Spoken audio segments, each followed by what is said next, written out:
Good morning. I'm Brian Reagan, and this is Tyler Kelly. And we are coming to you with our mornings with Brian and Tyler.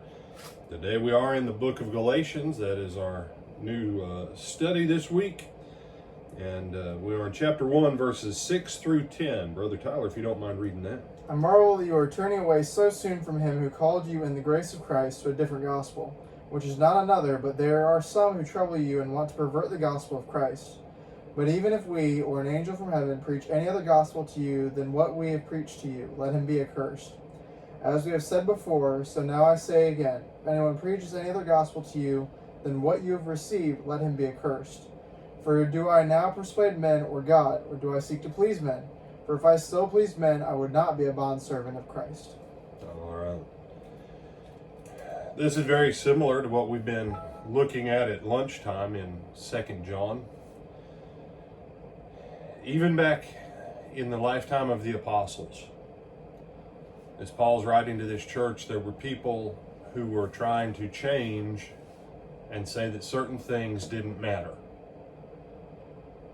Some were trying to add to it by trying to make the Gentiles look more Jewish.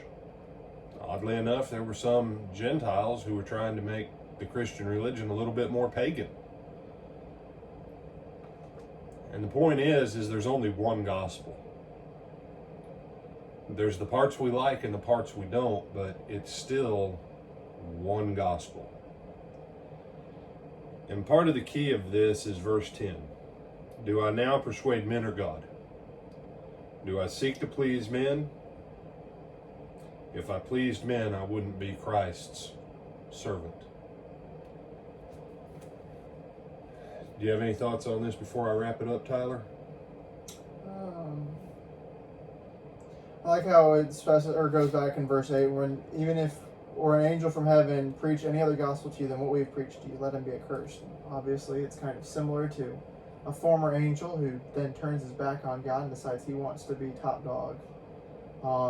He was an angel at one point, so if he had come as an angel saying, oh look, you can do this instead, and it's kind of what he ends up doing to Adam and Eve, is completely jacking them up, because it's like, well, do this instead because this, and because they didn't listen to God and didn't do what God told them to do, messed everything up.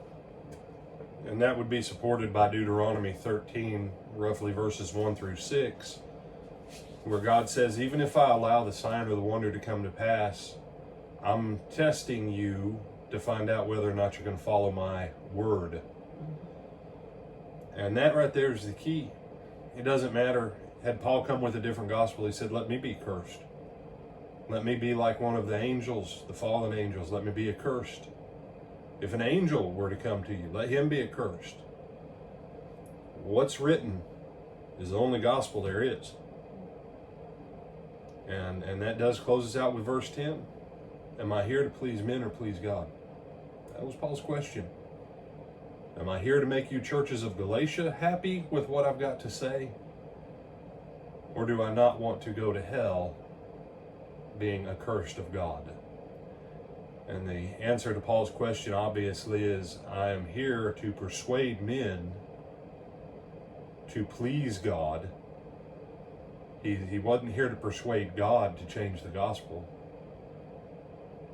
And because he was Christ's servant, Christ's slave, his obligation isn't to make the other servants happy, it's to make the master happy and the master to be pleased.